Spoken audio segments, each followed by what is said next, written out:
Good morning, ladies and gentlemen. Welcome to the Catalyst webinar series presented by the Education Committee for the Southern California section of the PGA. The Catalyst webinar series is a bi-weekly educational platform for creating success and change in one's club and career. This week, we are very excited to introduce our presenter, Mr. Ken Ferrell, who is the employment consultant for the Southern California section, Aloha, and unaffiliated sections of the PGA. Many of us know Ken and have worked with him over the past several years. Ken's been a member of the PGA since 1988. He is the recipient of the Horton Smith Award in 2009 for the Inland Empire chapter, as well as the Southern California section. Ken has had a very storied career and a lot of experience. He's been instrumental in helping grow 3 different golf management companies before he started his own proprietary ship in the form of a golf learning center, restaurant, and lounge.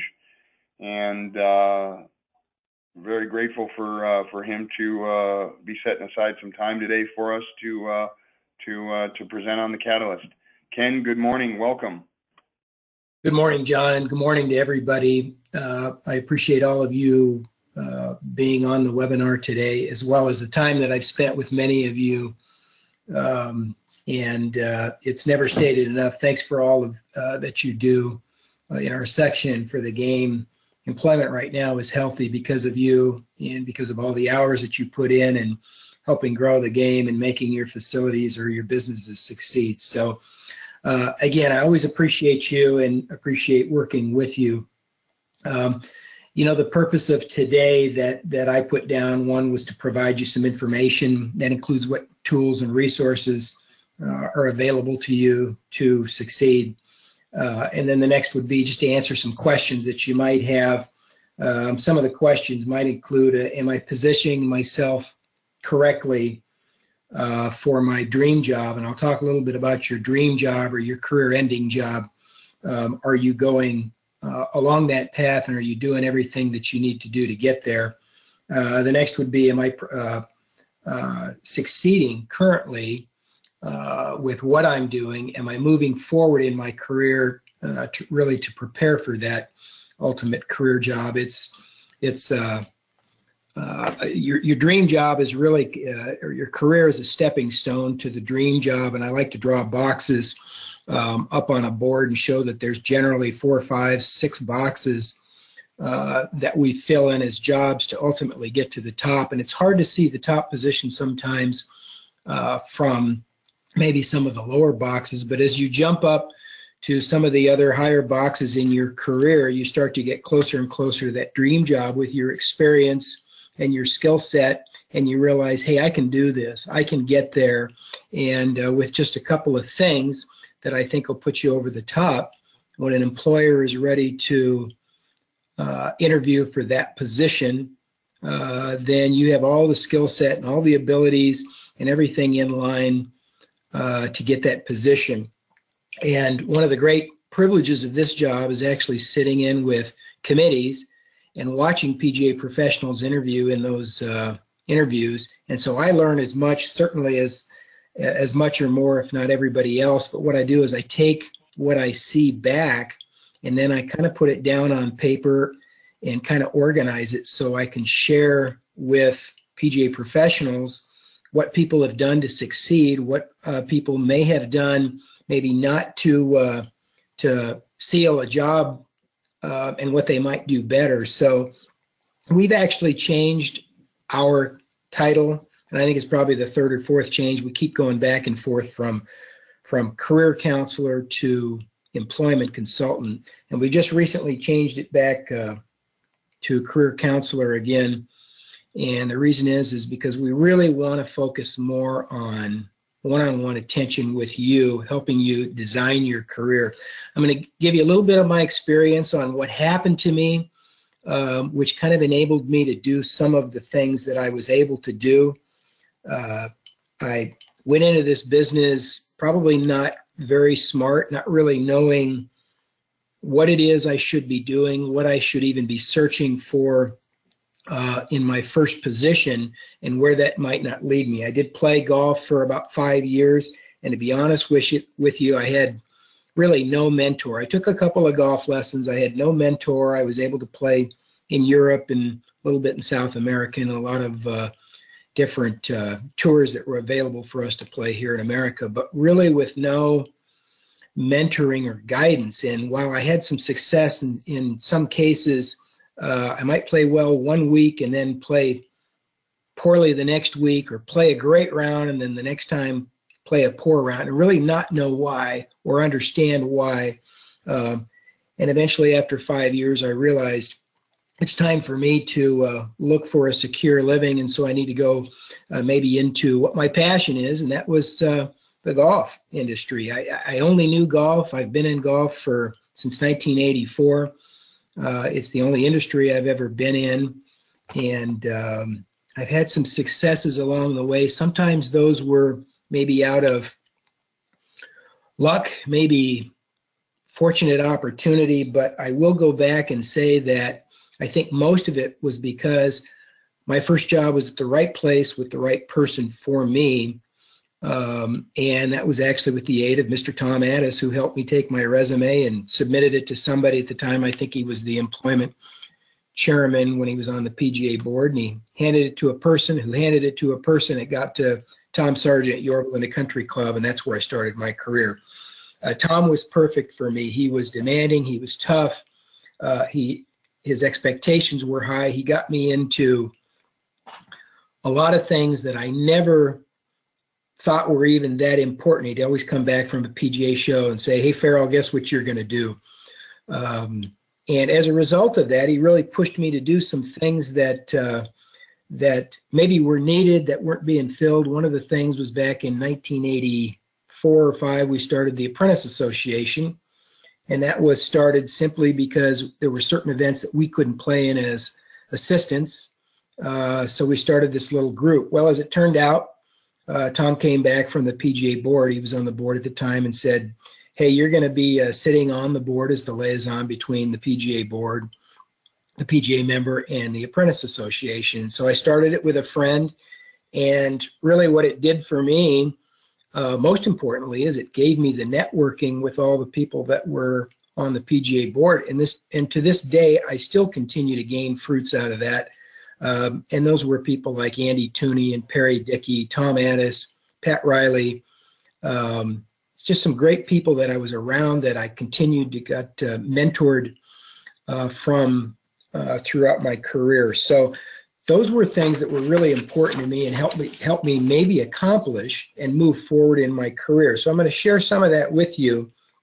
I will tell you today, hiring is a little bit different than it was back when I really started my career. In most cases, when I started my career, hiring was about really networking, and I can't say that you interviewed a lot. Most of the hires were done internally. So somebody needed a head golf professional, they'd reach out to a Tom Sargent or a Bob Lovejoy and say, do you have somebody that's working for you that's ready? And as a result, I still talk to a lot of golf professionals, especially the baby boomers, that said, Ken, I can't say I've interviewed 1 or 2 times in my entire career. But it's a little bit different now. And one of the things that's different now is that an education degree is becoming more and more important. I only say that because I see that more in the industry when I'm listening to employers and the value that they have. We have a lot of people coming out of the PGM schools. They're very smart. They're very bright. They also tend to be more management driven.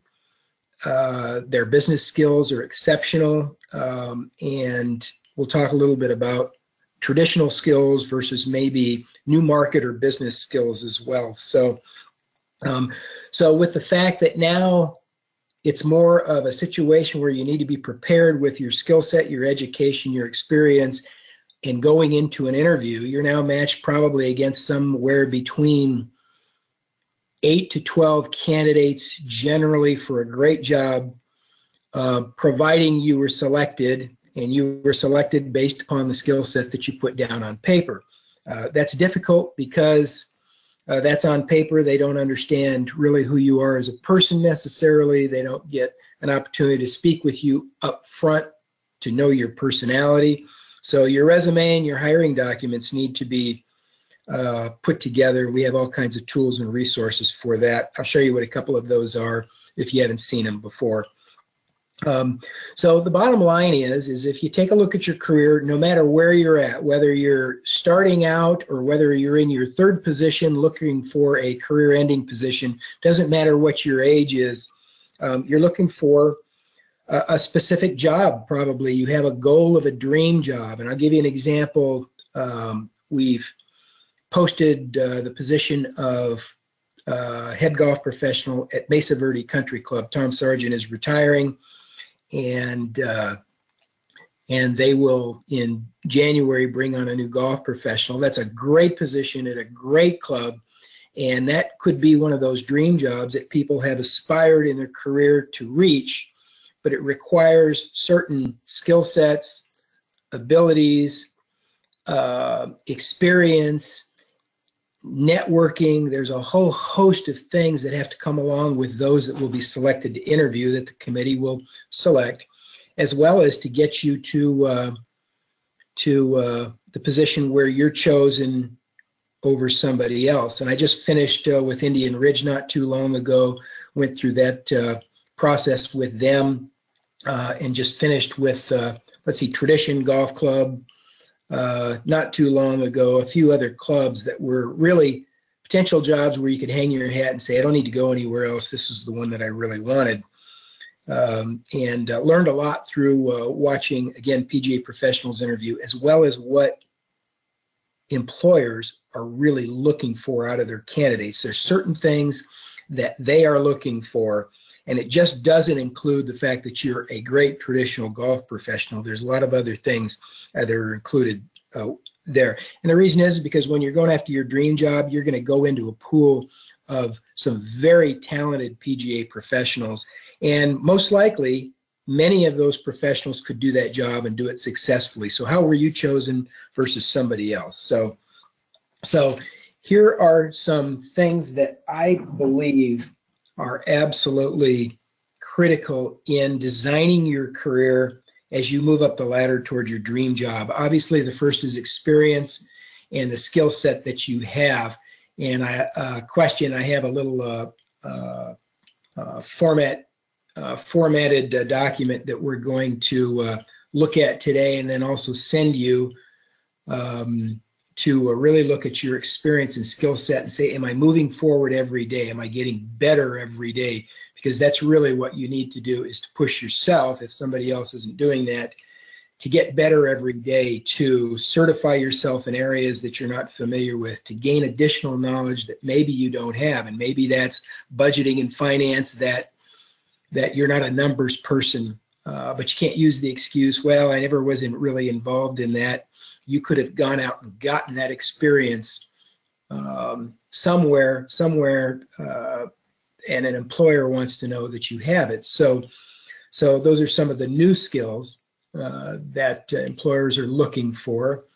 And really, I think all of us, if we want higher compensation, we have to be involved in the revenue side, even if it's a private equity club that could be, a nonprofit organization or doesn't necessarily turn a profit. They still need to be successful. If not, they send letters out to clubs assessing them, and usually that means people don't last too long from an operations standpoint when a lot of letters of assessment are going out. So talked a little bit about the power of the mentor. My first mentor, Tom Sargent, and then after 3 years, I went to Big Canyon Country Club under Bob Lovejoy. And Big Canyon Country Club, an incredibly powerful club, high-end private equity, which gets a lot of attention, and it got me a lot of attention. And I remember Tom told me, he said, it's time for you to leave. And I said, did I do something wrong? And he goes, no, it's time for you to leave. You've spent 3 years with me.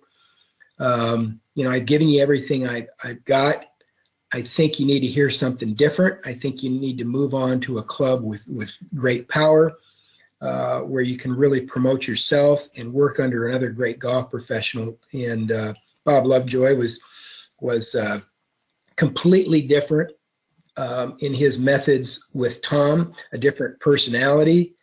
and they both are just, as good as it gets. So I was really fortunate to be mentored by two great people who could really give me some vision on my career. And by the way, I've had 9 different classifications. And if I thought back then, how do I design my career because this is what I want to be?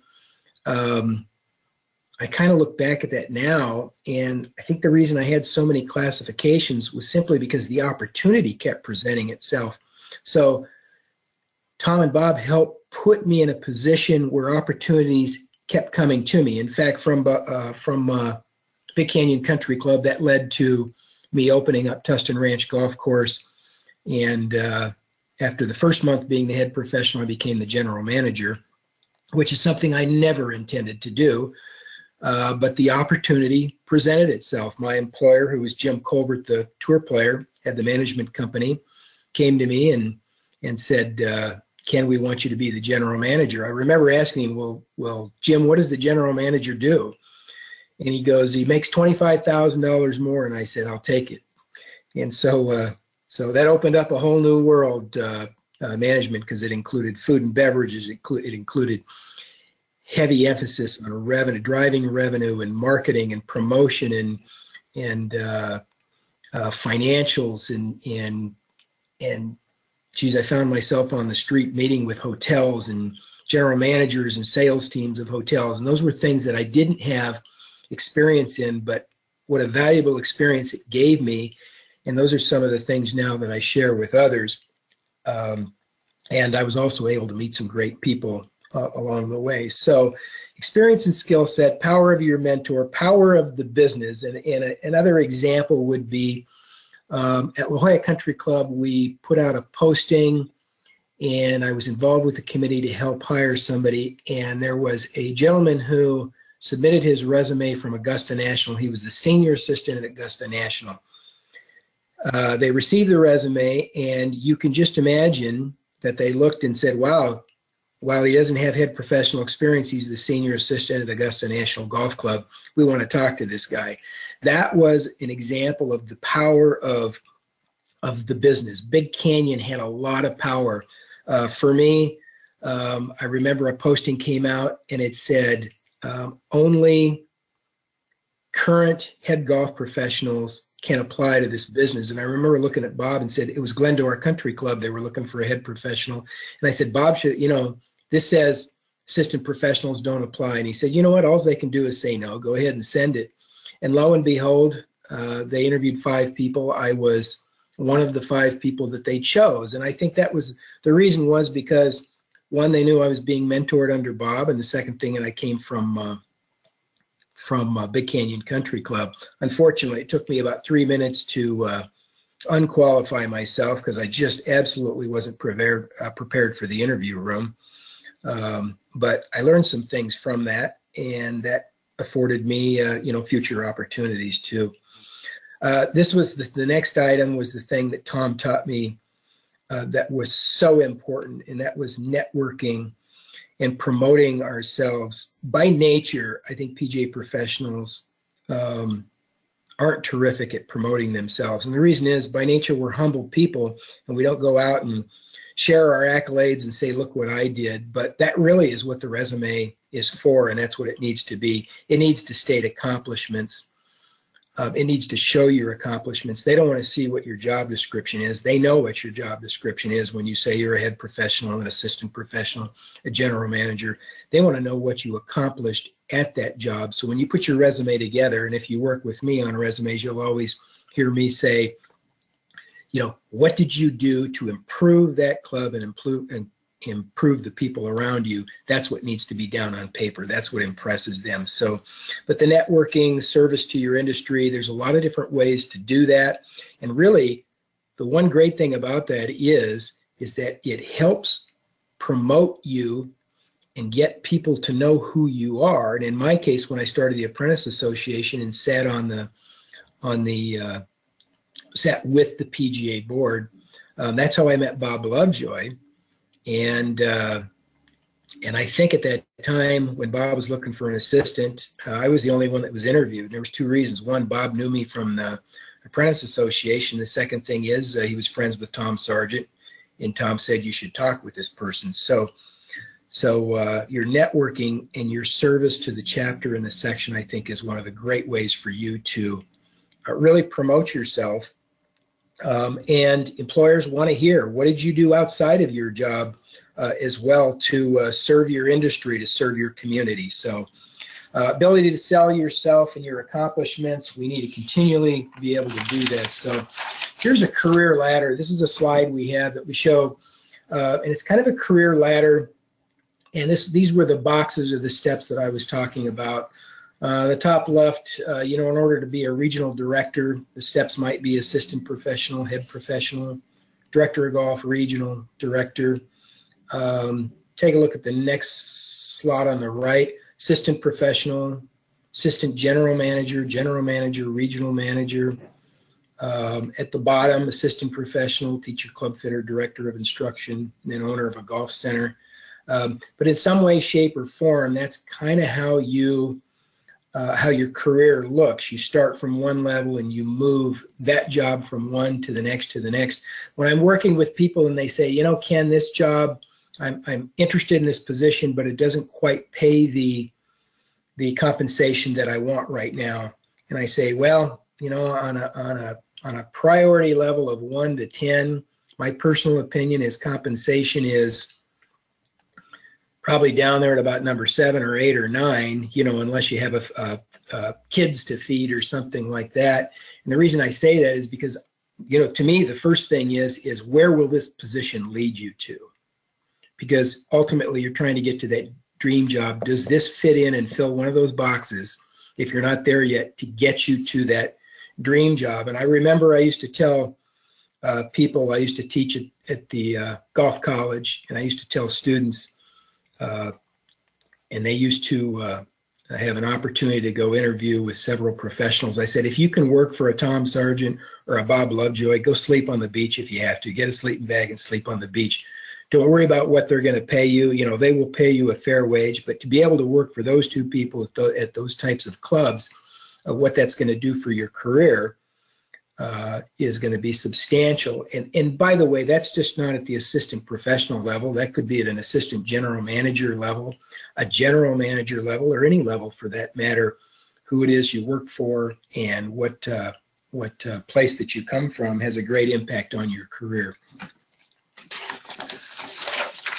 Okay, so we're actually going to send this out to you. This is a document that we would like for you to have. And this, by the way, is by priority for golf operations. And this could change according to the position that you are interested in. So a general manager position, you might reprioritize these versus a head golf professional position. So let's take a look at this for a second. Golf operations, if you want to be a head golf professional, or if you want to move on to a dream job as a head golf professional, how strong are you in golf operations? The target would be a 5. So the question is, where do you rank yourself right now in golf operations, your skill set, your abilities, industry knowledge, finance and accounting, tournament operations, sales and marketing, staff management, and then other certifications. And when I talk about other certifications, there's a lot of different areas that we can get certified in. It could be TPI certified. That could be another one that we wrote down, SAM Putt Lab certification. I was just reading about that, and that looks like a pretty interesting seminars that they provide. That might be the golf professional, or the professional certification program, certified professional program through the PGA of America, which is becoming more and more important to employers. Many employers think that when you become a PGA member, you're a certified professional, but you're not. A lot of times, as we continue to promote the certified professional program, that's becoming more important to employers as they understand exactly what it is. So if you're going for a general manager position and you can say that you're certified in management, general management, whether that's through the PGA or even through the CMAA, that carries a lot of weight when it comes to comparing and evaluating candidates when they're looking to hire somebody. So your continuing education, swing and fitting technology, I'll tell you that that's an example where I finished with Indian Ridge and they had built a performance center, and then they also have a spa, they have a masseuse, they have a physical therapist, they have a physical trainer there. And the golf professionals that succeeded in their interviews talked about the performance center and how they wanted to marry the spa and the performance center and all those department heads together to really create a great member amenity for the membership. And the ones that succeeded said, look, if we can get our members more healthy, more physically fit, that means they're going to be members longer, which means they're going to continue to pay dues, and they'll play more golf. And if they play more golf, they're going to rent more carts and utilize the club more with food and beverage and those kind of things. And boy, the club just loved hearing that. And that's exactly the reason that they built those amenities for the membership. They just needed a golf professional that understood that. And 2 or 3 of them went into the interviews and just absolutely nailed it and got it. It was really impressive. So, and that included swing and fitting technology there with TPI. Leadership is down at the bottom at number 1. I will tell you in most cases, and again, the numbers are what they are a priority for you, the individual, as you look at this. That may be 5 for you. What are you doing to become a better leader, to become a better manager of people? That one always goes to the top whenever I'm working with a committee. Leadership does, you know. And one of the questions they always ask is, have you helped your staff to become PGA members? And has your staff moved on to head professional, general manager, or other positions, executive management positions? And that's a big one. So ask yourself that. With my staff, have I helped them move on to membership? And have I helped them succeed in their goals as well? And if you look at a Tom Sargent, a Bob Lovejoy, you know, they have dozens of golf professionals they've helped to membership. Dozens of golf professionals have become head professionals underneath them. Great leadership skills there. And that's something that all employers are looking for. Once you evaluate and add a number to yourself under that little current tab. So for example, you might say in golf operations, I'm really strong. I'm going to put a 4 there. But in continuing education, not as strong, or other certifications, not as strong. So what's out there for me? What programs are out there for me to get better? And what resources are available to me? So here's some of the programs that are available to you. The Certified Professional Program, Career Paths and Opportunities in Golf on PGA.org, USGA, Titleist Performance Institute, TrackMan University, different things like that. So I'll ask you right now, am I certifying myself in specific areas? Am I reading books in specific areas? Am I going to seminars? Am I utilizing PGA education to further and enhance my skill set, my abilities, my understanding in specific areas? Employers always want to see that you're doing something more than, I won't say just your job, but your job. They want to see what you're doing every day to improve yourself outside of your job as well, to make you a better, well-rounded professional. So then once you understand the programs, you take a look and see what the resources are that are available to you. And here's some of the many different resources. Go down and take a look at tournament operations for a second. You'll see some programs that the USGA puts out, or different programs. When I go to the PGA show, I'll walk around, I'll look at what tournament operation programs there are. And this is something that always comes up during the interview, is what programs are you familiar with? We have a heavy tournament operation. What programs are you currently using? Golf Genius, you know, or a Scorecast program, or whatever whatever you're familiar with. And the reason is because they use a specific point of sale system. They use a specific tournament software. They want to know that it's going to be an easy transition for you, the golf professional, to their facility and understand what different programs they might be using themselves. So these are also things that you want to put on your resume. You are skilled in these specific areas and you know these programs, and that includes things like TPI, the SAM Putt Lab certification.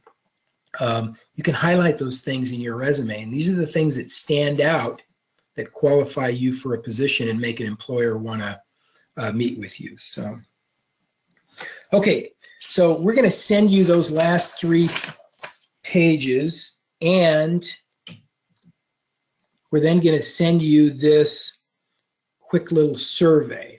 And this little survey is just 6 questions, and it has to do with, are you satisfied at your current level? When was your last annual review? Compensation adjustments?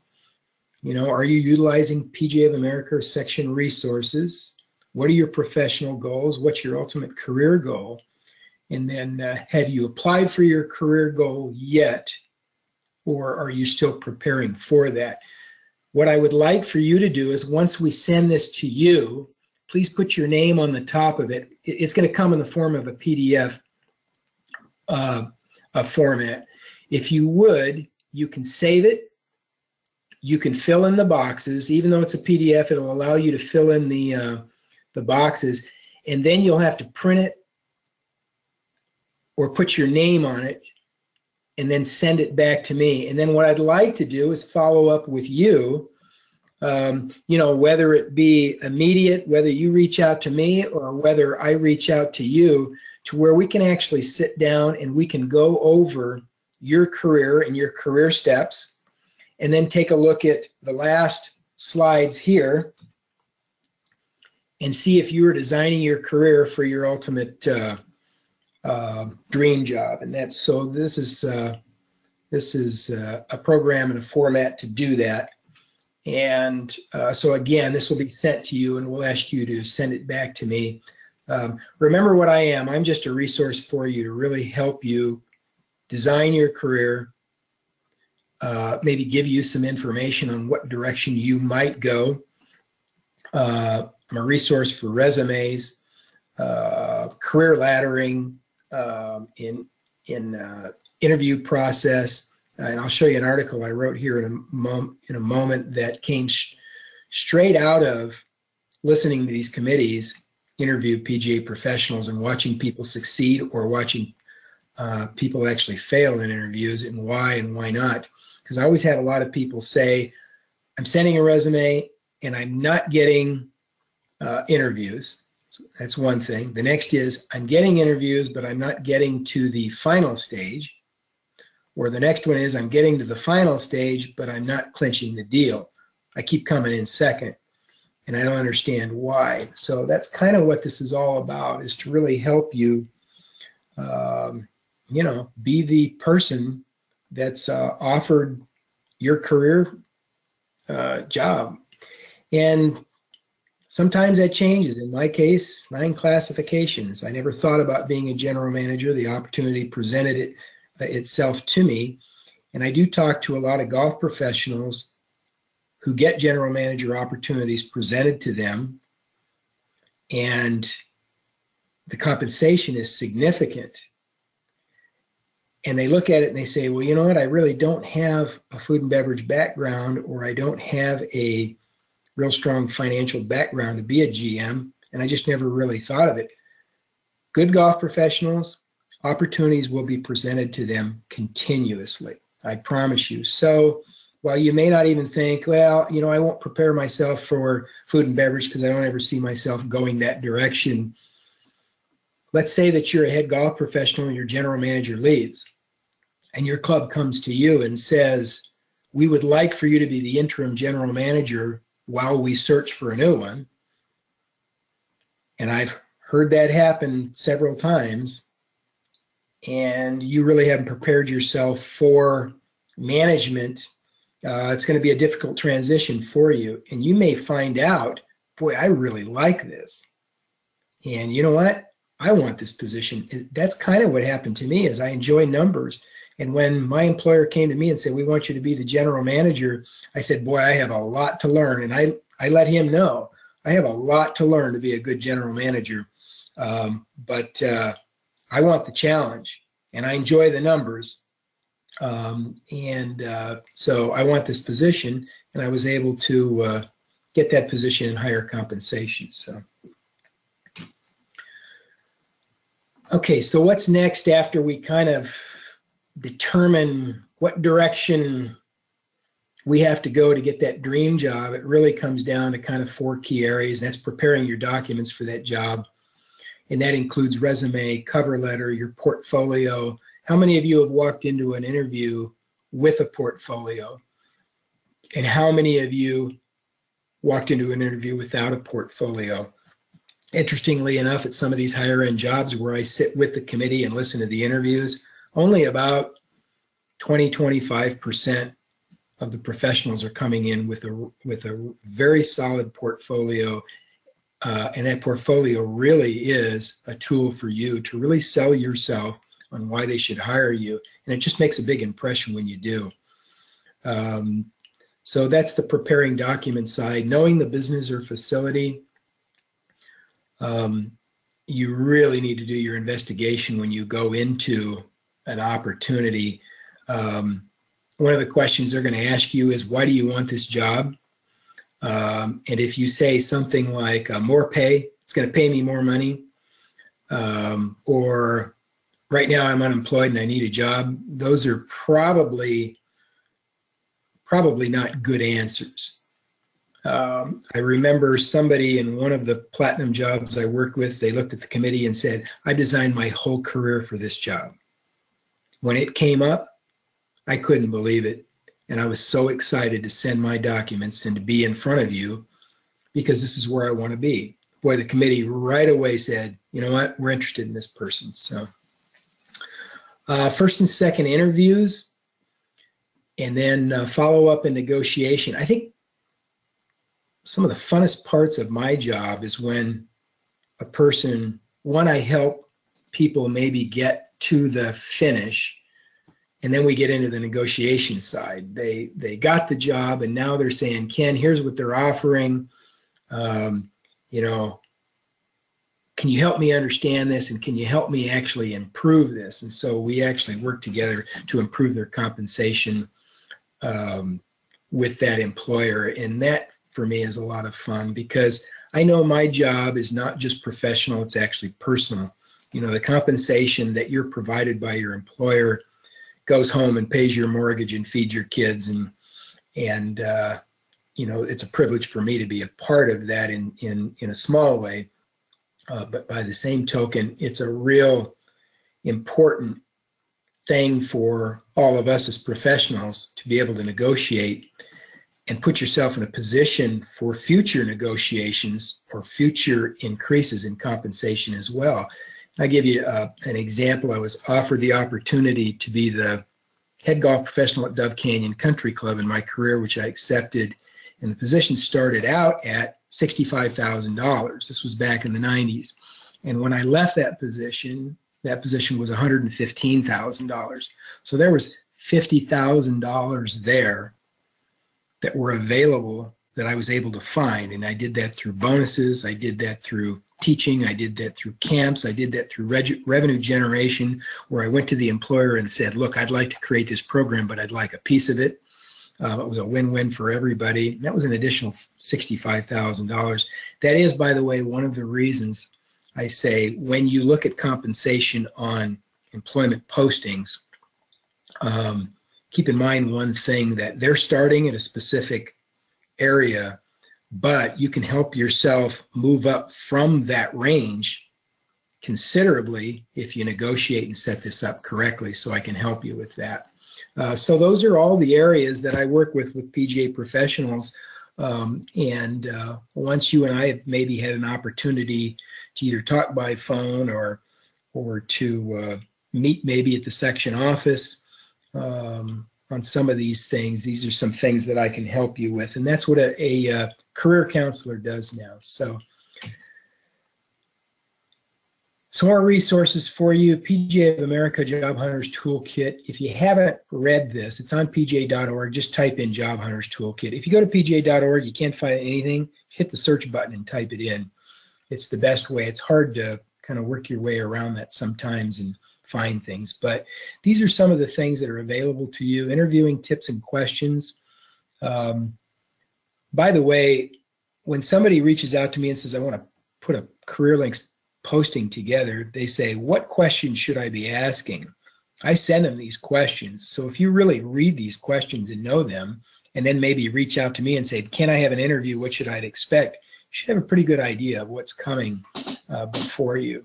But pga.org, we have put, our team, employment team, has put together an incredible amount of information and resources for you. If there's an area you need help in, we have probably sat as a team together, identified it, and developed some tool or some resource for you so that you can get together with your regional employment consultant and cover it. There's information on negotiation. There's performance reviews on pga.org for you to take a look at before you go into your performance reviews. Or if you're going to be giving performance reviews for your staff, there's budgeting templates, there's financial statements. All those things are all available for you on pga.org. Job Hunters Toolkit is one of the resources available to you. So I'll finish up with this, and that is 2 articles that we can actually send you the links to these as well. And the first one, I'm going to flip these. I wrote the top one, and it was in PGA Magazine, and one of our other employment consultants wrote the bottom one. The bottom one, Meeting an Employer's Expectations, is, bear with me here, I'm going to pull it up. So that article is right here. This is really kind of a 4-step process that is pretty valuable, I think, to you if you read this. The first portion, what every employer wants. This is traditional golf skills versus new marketed value skills. So traditional golf professional, when I think of a traditional golf professional, I'll go back to Tom Sargent. He's had 2 jobs in the last 30 years. That was Yorba Linda Country Club and Mesa Verde Country Club. He really is a great traditional golf club. You know, he's one that's owned the golf shop. He is a great teacher, exceptional at the rules of golf. You know, he's always had a great fitting and club repair program. His assistants were always involved in that. Was always a good player, real strong in golf operations, a great mentor, really a great traditional golf professional.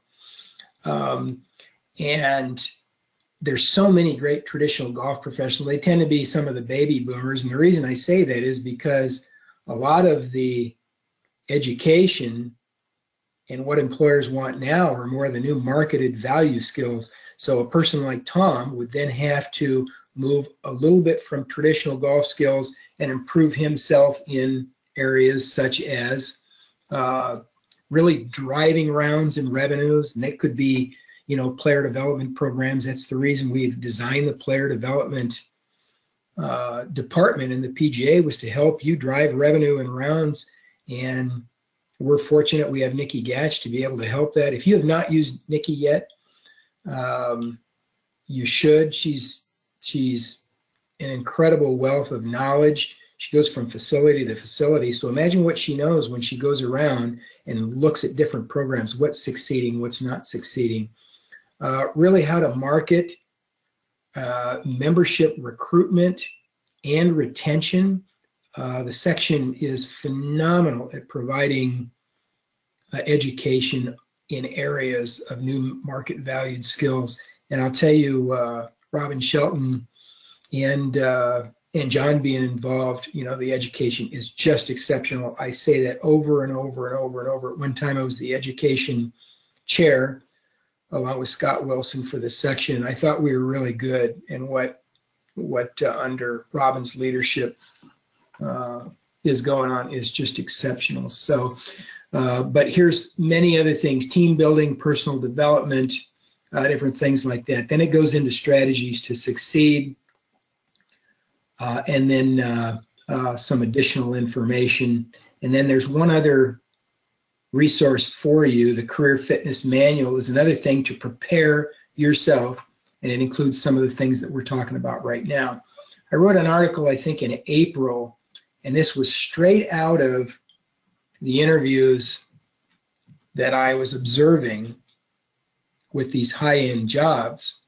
And so I just pulled the information right out from it and put it down, and I said, boy, this is exactly what the employers are asking for. So experience and ability to continue in areas of business strength. That's what they want to see, but they want to see what you've done in your areas of weakness. If they ever ask you the question, do you have any weaknesses? Don't say, no, I don't have any weaknesses. We're all weak in something. That doesn't mean that it's not, that we're not very good at it. It just means we're weaker in one thing than another. And then the next question, be ready for what have you done about it to improve? And that's where you go back to your certifications and your education to improve yourself in those areas. Innovative programs you've done. Here's a great question. They're not going to ask you probably what innovative program you've done that succeeded. They're going to ask you about one that's failed and what you did about it. I've heard that question in the interview room several times. Boy, that catches some professionals. Then they start to think about it. They know, Tom Sargent told me, he said, Ken, we're going to try a lot of things. We're going to fail at some of them. And I don't fear failure. It just shows me that we're learning, that we're trying things. But the question is, what do we do when we see something that fails or doesn't quite go the way that we wanted it to or had expected it to? So it's a great question they asked you. Be prepared for that one. And then more information that I've heard straight out of the interview room, different things that they've looked for. Again, bring a portfolio to highlight accomplishments, prepare 3 or 4 great questions to ask at the end. That could be a deal breaker like that in the interview room. One of the great questions I see people ask is, if your operations improved in the next year, what will be implemented to help you do that? If your new golf professional succeeds and you look a year out backwards, what happened as a result of this success? They want to know that you're really in this thing and that you're trying to figure out how you can help them. So additional, every one of these bullet points I'm looking, I'm saying, yeah, I remember that one. Yeah, I remember that one. So we're going to send you this article, read this article, and I'll finish with this. Be sure that they understand your interest by asking for the job. That's one of the things that you can do. So I'll finish up and take any questions. But you really, truly have everything available to you to succeed. Remember one thing, the employer owns the job, and it's our responsibility to make sure that we're the professionals that are doing everything we can to meet and exceed what their expectations are for a new general manager, a new head golf professional, a new assistant professional, a new teaching professional, or sales representative. It's incumbent upon us to be better, to be the best that we can. Unfortunately for us, our work weeks tend to be 50, 60, 70 hours, and we're saying, geez, how can I do things outside of my job when I'm working that many hours? I guess that's where you have to be a good delegator.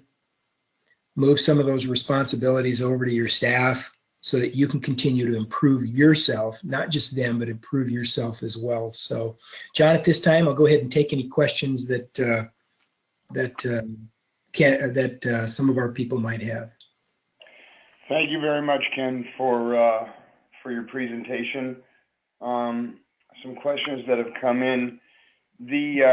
Just to reiterate, as part of, and this is not a question, it's more of a statement on my own behalf, just to reiterate that for this Catalyst webinar, we are going to require everybody on the call to fill out the 4 pages and send that in addition to the quiz to not only Sharon Kerfman, but myself and Ken Ferrell. It's an interactive presentation this morning, and you taking the time to do that will kind of it will offset the easiness of the quiz, so to speak.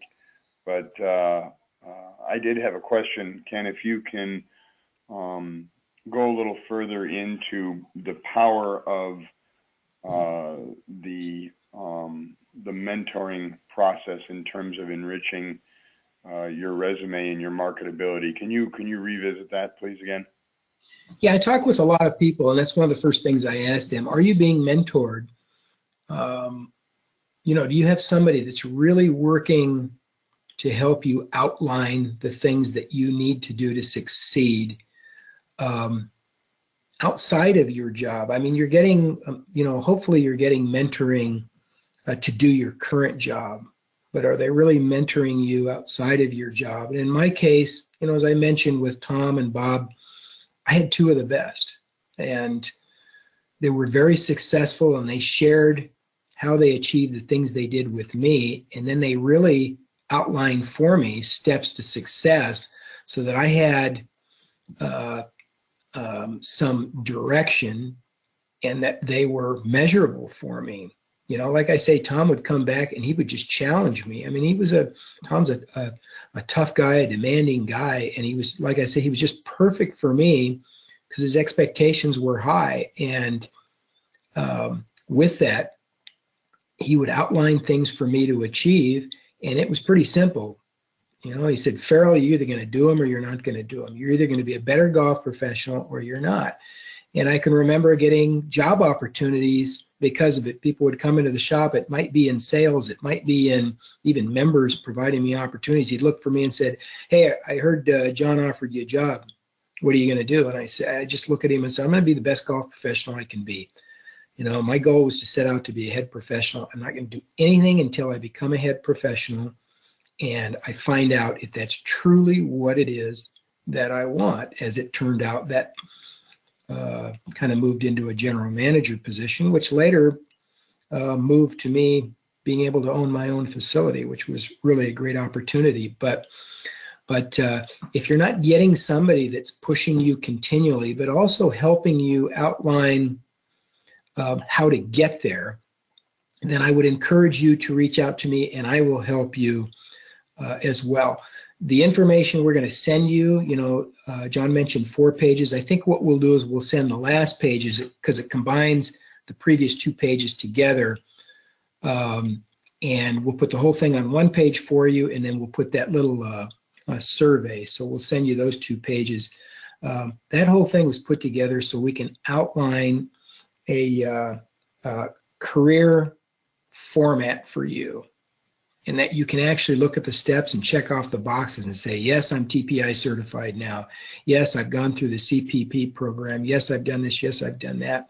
And you can actually look back and say, boy, you know what? I'm achieving a lot. And that's what happened to me with Tom. Tom pushed me so much, I looked at my peers and I said, boy, you know what? I've done a lot of things these other professionals haven't done. And I probably wouldn't have done them had I not had a mentor pushing me to do them.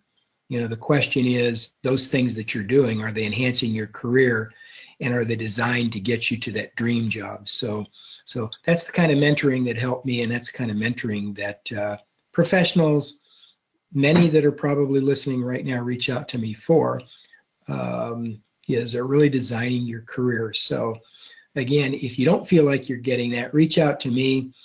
We have a mentor program within the section that I think is just absolutely phenomenal. Why a professional wouldn't reach out and ask for to be a part of this mentoring program, where the section actually pays professionals to go out and mentor you one-on-one, and it can be at your facility. I think it's just a phenomenal opportunity for you. So everything's there for you to succeed. Thank you very much, Ken. And if anybody has any questions about the uniqueness of today's email with the quiz and the survey form, it should all be pretty self-explanatory. Here in the next 40 minutes or so, we'll defrag today's recording, put it on YouTube, send everybody an email with the YouTube link, including the quiz and the survey attachment from Ken.